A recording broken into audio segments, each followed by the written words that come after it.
ఎన్జిఓలు కూడా ఆదోనిలో ఇట్లాంటి మంచి కార్యక్రమం చేయడం నాకు ఎంతో సంతోషాన్ని ఇచ్చింది. ఎందుకంటే ఇప్పుడే మేడం చెప్తా ఉన్నారు,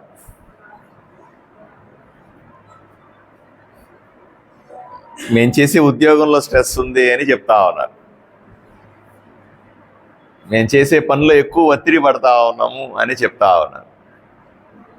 ఒత్తిడి పడాల్సిన పరిస్థితులు ఆదోన్లో ఇప్పుడు లేవని మీకు అందరికీ కూడా హామీ ఇస్తా ఉన్నాను.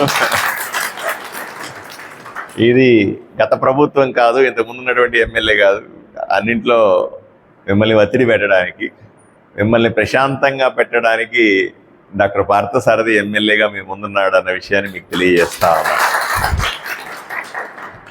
ఇంకా మీరు బీపీ పెరిగింది, షుగర్ పెరిగేసింది అంటే మరి నేను ఎమ్మెల్యే అయినాను, ఇన్ని యాక్టివిటీస్ చేశాను, మరి నా బీపీ నార్మల్గానే ఉందిగా, నా షుగర్ నార్మల్గానే ఉందిగా, మరి అది ఎట్లా సాధ్యమైంది?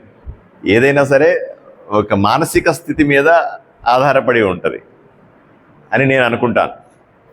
నేను అంటే నాకు బీపీ షుగర్ రావని కాదు, బట్ ఏదైనా సరే ఈ రోజు దాకా రాలేదు, నాకు బీపీలు లేవు, నాకు షుగర్ లేవు అంటే, నా రీడింగ్స్ నార్మల్గా ఉన్నాయి అంటే అదొక మానసిక స్థితి మాత్రమే. మనం తీసుకునే జాగ్రత్తల మీదనే ఆధారపడి ఉంటుంది. నేను కూడా రెగ్యులర్గా చెకప్ చేయించుకుంటాను, నేను రెగ్యులర్గా జాగ్రత్తగా ఉంటాను ఆరోగ్యం విషయంలో, ఆహారం విషయంలో, కాబట్టి సాధ్యమైంది. అందరికీ అలాగే ఉంటుంది. దయచేసి ఎన్జిఓలందరూ కూడా తప్పనిసరిగా పనిలో ఒత్తిడిని ఆరోగ్యం మీదకి తెచ్చుకోవద్దని, పనిలో ఒత్తిడిని ఇంటి దాకా తీసుకుపోవద్దని, పనిలో ఒత్తిడిని అన్నింటి మీద చూపించొద్దని, పనిలో ఒత్తిడి ఉందని అదే సర్వస్వం అని అనుకోవద్దని మీ అందరికీ కూడా నేను విజ్ఞప్తి చేస్తూ ఉన్నాను. జాగ్రత్తగా ఉండాలి. ఆరోగ్యం చాలా కీలకమైంది. ఒకసారి ఆరోగ్యం పోతే మళ్ళీ రాదు. ఆరోగ్యాన్ని తిరిగి సంపాదించుకోవడం అన్నది సాధ్యం కాదు. ఒకసారి ఆర్గాన్స్ ఇబ్బంది పడినా లేదా సమస్యలు వచ్చిన తర్వాత అప్పుడు మొదలు పెడతారు చాలామంది.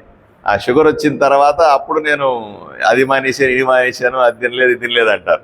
లివర్ దెబ్బతిన్న తర్వాత నేను మందు మానేశాను అంటారు. లేదా ఇంకోటి అయిన తర్వాత బీపీ విపరీతంగా పెరిగిపోయి ఇంకేదో సమస్య వచ్చినప్పుడు ఆ బీపీ ట్యాబ్లెట్ వేసుకుంటా ఉంటారు. అవి సాధ్యం కాదు.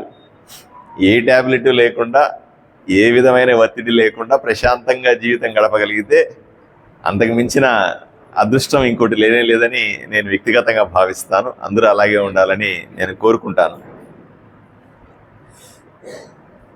నాకు ఇప్పటికీ చాలా లోపలికి రాగానే చాలా సంతోషకరమైన విషయం ఏంటంటే, నేను ఎమ్మెల్యేగా కంటెస్ట్ చేస్తున్నప్పుడు, పోటీ పడుతున్న సందర్భంలో, ఎమ్మెల్యే అయిన తర్వాత వారం 10 రోజుల వరకు కూడా నాకు ఎన్జిఓలు అంటే, ఎన్జిఓ హోమ్ అంటే నాకు ఇంకో రకమైన అభిప్రాయం ఉండేది. నేను 1-2 నాకు చాలా చెప్పేవాళ్ళు, ఏమంటే ఎన్జిఓ హోమ్ని ఎన్జిఓలకు సంబంధించిన భవనాన్ని పేకాట క్లబ్ చేశారండి, ఇది అట్లా పేకాడుతుంటారు అని నాకు చెప్తుండేవాళ్ళు. నేను ఎమ్మెల్యే అయిన తర్వాత నేను డిఎస్పీ గారిని పిలిచి చెప్పాను, ఏమండి ఎన్జిఓ నిజంగా అట్లా ఉంటారా అండి, నాకు ఆశ్చర్యంగా ఉంది, పేకాడతారంటే నేను చూస్తానండి అని వచ్చినాడు ఆయన. మనుషులు తీసుకొస్తే నిజంగా మీరందరూ పత్రికల్లో కూడా వచ్చింది అది. ఇక్కడ పేకాడుతూ దొరికిపోయినారు ఇదే బిల్డింగ్లో. అంటే ఎన్జిఓ హోమ్ని ఎంత దుర్వినియోగం చేసినారు అని చెప్పడానికి అది ఉదాహరణ. నేను తర్వాత వాళ్ళకి చెప్పినాను, ఎట్టి పరిస్థితుల్లో కూడా అటువంటి తప్పుడు పనులు ఇక్కడ జరగడానికి వీళ్ళు, ఎన్జిఓలు అంటే నాకు విపరీతమైన గౌరవం ఉంది, వాళ్ళు ఎంతో వాళ్ళ ఉద్యోగం చేసుకుంటూ ప్రజలకు సేవ చేయడంలో నిమగ్నమై ఉండాలి. వాళ్ళకి ఇచ్చినటువంటి భవనంలో వాళ్ళ అసోసియేషన్కి సంబంధించిన కార్యక్రమాలు చేసుకోవాలి. మంచి ఇప్పుడు మెడికల్ క్యాంప్ పెట్టారో, ఇంకోటి పెట్టారో, ఇంకేదైనా అప్గ్రేడేషన్ ప్రోగ్రామ్ పెట్టారో, లేదా మీ సమస్యలు చర్చించుకోవడానికి ఉపయోగించుకోవాలి తప్ప దీన్ని పేకాట కప్పుగా చేయకూడదు అని నేను చాలా గట్టిగా చెప్పాను. సో అప్పటి నుంచి మళ్ళీ నాకు మొన్న ఉషారాణి మేడం గారు వచ్చినప్పుడు కూడా, ఏమండి మారిందంటే కొత్త అసోసియేషన్ వచ్చినాము, కొత్త బాడీ వెనుకున్నాము, కాబట్టి కొత్త సభ్యులు వచ్చిన దగ్గర నుంచి చాలా డిసిప్లిన్డ్గా ఉందండి, ఒకసారి వచ్చి మీరు చూడండి అని. నాకు నిజంగా చాలా సంతోషంగా అనిపిస్తుంది. దీనికి పేరు పెట్టాలి మనం, నాడు నేడు అని పేరు పెట్టాలి ఈ బిల్డింగ్కి. నాడు నేడులో ఇంతకుముందు పేకాట క్లబ్గా ఉన్నటువంటి ఎన్జిఓ హోమ్ ఈరోజు మెడికల్ క్యాంప్ చేస్తూ వాళ్ళ అసోసియేషన్ వాళ్ళకి ఆరోగ్యాన్ని ప్రదాదించేటువంటి అసోసియేషన్తో లేదా డాక్టర్లతో కలకల్లాడుతూ ఉందంటే ఇదే కదా నాడు నేడు అంటే. అంతకుమించి పెద్ద కార్యక్రమం ఏముంటుంది. బట్ డెఫినెట్గా నేను చాలా సంతోషంగా ఉన్నాను ఈరోజు మీరు చేస్తున్న యాక్టివిటీ పట్ల. మీరు ఇలాగే మరిన్ని మంచి కార్యక్రమాలు చేసి ఎన్జిఓ అసోసియేషన్ అంటే అది పవిత్రమైనటువంటి ఒక ఉద్యోగులకు ఉపయోగపడేటువంటి లేదా ఉద్యోగుల గురించి ఆలోచన చేసేటువంటి ఉద్యోగుల సంక్షేమం కానీ పెన్షనర్ల సంక్షేమానికి ఉపయోగపడేటువంటి ఒక సంస్థలాగా దీన్ని డెవలప్ చేయాలని, దానికి ఎల్లప్పుడూ కూడా నా పూర్తి సహాయ సహకారాలు ఉంటాయని మీకు అందరికీ నేను తెలియజేస్తాను. డిమాండ్లు కూడా ఇచ్చినారు. రకరకాల డిమాండ్లన్నింటినీ కూడా ప్రభుత్వం దృష్టికి తీసుకెళ్ళడానికి కానీ న్యాయమైన మీ డిమాండ్లు సాధించుకోవడంలో నేను ఒక ఎన్జిఓగా ఉంటానని, న్యాయమైనటువంటి మీ డిమాండ్లని అసెంబ్లీలో మాట్లాడడానికి కూడా నేను ప్రయత్నం చేస్తానని మీ అందరికీ కూడా హామీ ఇస్తా ఉన్నాను. దాని గురించి బాధపడాల్సిన అవసరం లేదు అని నేను చెప్తా ఉన్నాను. మీరు తేడా గమనించాలి. ఈరోజు మన ఏపీ ఎన్జిఓస్ అసోసియేషన్ ఈ గురువారం ఉదయం 8 గంటలకు ఉద్యోగులందరికీ ఆరోగ్యమే మహాభాగ్యం అని ఉచిత వైద్య శిబిరాన్ని ఏర్పాటు చేసింది. ఈ శిబిరంలో ఎక్కువ మంది ఉద్యోగులు పాల్గొని వాళ్ళు బీపీ, షుగరు, రక్త పరీక్షలు చేయించుకొని చాలా అంటే వాళ్ళ అట్లాగే అంటే డిఎంఎన్హెచ్ఓ మేడం గారు మిగతా మెడికల్ సిబ్బంది కూడా వాళ్లకు అన్ని టెస్టులు చేసి మందులను కూడా ఇచ్చినారు. ఈ కార్యక్రమానికి మన ముఖ్య అతిథిగా ఎమ్మెల్యే గారు డాక్టర్ పార్థసారథి గారు ఇచ్చేసి మన ఉద్యోగుల సమస్యల మీద కూడా మనకు వాటిని ప్రభుత్వానికి తీసుకుపోతాను, ఆ డిమాండ్లను తీరుస్తానని కూడా హామీ ఇచ్చినారు.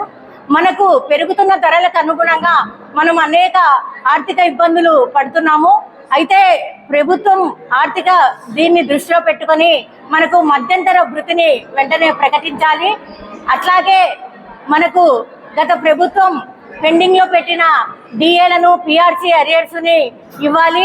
అట్లాగే పెన్షనర్స్ కు జనవరి నుంచి రిటైర్డ్ అయిన పెన్షనర్స్ అందరికీ పెన్షనరీ బెనిఫిట్స్, మెడికల్ బిల్లులు మంజూరు చేయాలి. అట్లాగే ఉద్యోగులందరికీ కూడా సిపిఎస్ ఉన్న ఉద్యోగులందరికీ కూడా సిపిఎస్ ని రద్దు చేసి ఉద్యోగులందరికీ ఓల్డ్ పెన్షన్ స్కీమ్ ని అమలు చేయాలి. అట్లాగే మహిళా ఉద్యోగులకు అనేక కార్యాలయాలలో కనీస వసతులు లేవు, అవన్నీ కూడా ప్రభుత్వం ఏర్పాటు చేయాలని ఎమ్మెల్యే గారి ద్వారా మేము రిక్వెస్ట్ కోరుతున్నాము. అట్లాగే మేము అడిగిన వెంటనే ఎమ్మెల్యే గారు, డిప్యూటీ డిఎంఎన్హెచ్ఓ గారు, మిగతా ఉద్యోగులు అందరూ సహకరించి ఈ ఉచిత వైద్య శిబిరాన్ని ఇంత విజయవంతంగా చేసినందుకు ప్రతి ఒక్కరికి కృతజ్ఞతలు తెలియజేస్తున్నాము. మా ఏపీ ఎన్జిఓస్ అసోసియేషన్ కార్యవర్గ సభ్యులు, మా సెక్రటరీ బజారి గారు, మిగతా సహాయ కార్యదర్శులు, అసోసియేట్ ప్రెసిడెంట్లు, వైస్ ప్రెసిడెంట్లు ప్రతి ఒక్కరూ ఈ కార్యక్రమంలో మొత్తంగా వాళ్ళ శక్తిని మించి కూడా పనిచేసి ఈ కార్యక్రమాన్ని విజయవంతం చేసినారు. మళ్ళీ తొందరలో మరింత ఇంకొక మంచి ఉచిత వైద్య శిబిరాన్ని ఉద్యోగులకు మళ్ళీ ఏర్పాటు చేస్తామని, ఇంకా పెద్ద ఎత్తున చేస్తామని ఈ అవకాశాన్ని ఇచ్చిన అందరికీ కృతజ్ఞతలు తెలియజేస్తాం.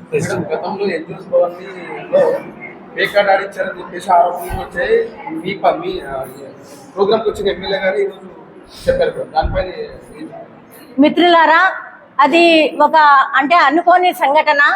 దానికి అయితే ఇప్పుడున్న కార్యవర్గం కూడా బాధ్యత వహించాల్సిందే. ఎందుకంటే అప్పుడు అసోసియేషన్ లో కూడా అది కొనసాగడం అనేది అది ఎట్లా జరిగిందో, ఏ రకంగా జరిగిందో తెలియదు. కానీ దాన్ని అయితే మేము తీవ్రంగానే ఖండిస్తున్నాము. ఇంకా భవిష్యత్తులో ఇట్లాంటి అసాంఘిక కార్యక్రమాలు ఎన్జిఓస్ హోమ్ లో జరగవు. ఎన్జిఓస్ హోమ్ లో ఈ నూతన కార్యవర్గం దీన్ని ఉద్యోగుల సంక్షేమ భవన్ గా, పెన్షనర్ల సంక్షేమ భవన్ గా మారుస్తామని ఉద్యోగులందరికీ, పెన్షనర్లకు హామీ ఇస్తున్నాం. అదేవిధంగా ఏపీ సంబంధించి భవనాన్ని పార్టీకి సంబంధించి 99 సంవత్సరాలు అగ్రిమెంట్ చేశారు సార్. అది నా పేరు ఉషారాణి, నేను అధ్యక్షురాలిని ఏపీ ఎన్జిఓస్ అసోసియేషన్ ఆదోని తాలూకా ఆదోని. వైద్య శిబిరానికి ఉద్యోగస్తులందరూ హాజరు కావడం, ముఖ్యంగా ఎమ్మెల్యే గారు మాకు చెప్పిన ఎమ్మెల్యే ఆయన వచ్చి మా ఉచిత శిబిరానికి వచ్చి ఈ ఆయన రావడం వల్ల మాకు చాలా ఆనందం ఉంది. ఉద్యోగస్తులకు ట్రెస్ట్ వల్ల బీపీ షుగర్ ఉంటుందని చెప్పి మేము క్యాంప్ పెట్టడం జరిగింది. ఇలాంటి క్యాంపులు ముందు ముందు ఎమ్మెల్యే ఆధారంతో మేము ఎక్కువ పెడతామని, ఉద్యోగస్తులకి రావాల్సిన డిమాండ్స్ కానీ అవన్నీ ఖచ్చితంగా ఎమ్మెల్యే ద్వారా మేము సాధించుకొని మాకున్న ఉద్యోగస్తులందరికీ న్యాయం చేస్తామని కోరుకుంటూ ఈ ఏపీ సంఘం సెక్రటరీ బజారి.